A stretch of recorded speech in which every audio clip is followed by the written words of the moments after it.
Welcome. Thanks for clicking on the video. Today we're going to talk about an advanced topic.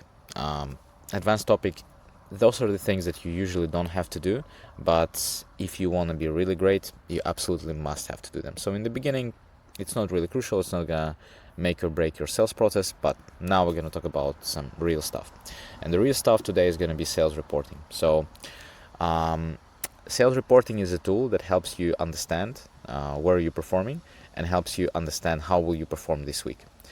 Without the sales reporting, you can't really track yourself, you can't really track your progress, you don't understand if you're on track or not. Obviously, everybody knows how much money they need to close and how much money they have closed already, but if you're using the only metric, it can be a little bit damaging to your performance because statistics doesn't always reflect in ARR numbers. Statistics can be seen in amount of calls booked, in amount of calls held, in amount of deals closed, weekly, monthly, quarterly, in amount of deals projected weekly, in the quota pacing, and statistics percentage against the goal.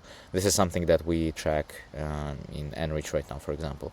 And the most important part here is going for realistic numbers, so setting up realistic goals, setting up the realistic quota that based on the future performance, based on the past performance of the sales rep, what can you project for a sales team or for a specific person, what they can do, where's going to be their limit. And you can easily understand if somebody is going to be hitting their quota. So if they're booking good meetings, if they're on the pace in early stages of the pipeline, they will be on the pace in the late stages of the pipeline.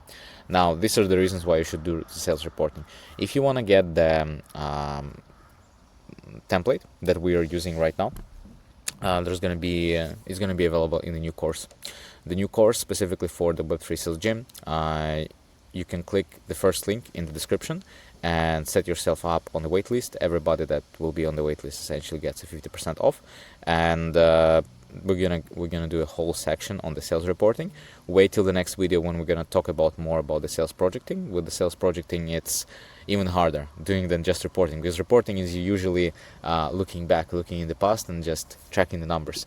But if you want to look in the future as well and you want to know how the past and the future will work together, well, wait until the course. Just click in the first link in the description. And if you haven't signed up for the Web3 Sales Gym, please do as well. It's going to be community is going to be here forever. Thank you so much, and look forward to see you in the next video in 2 days for the sales projecting. Bye bye.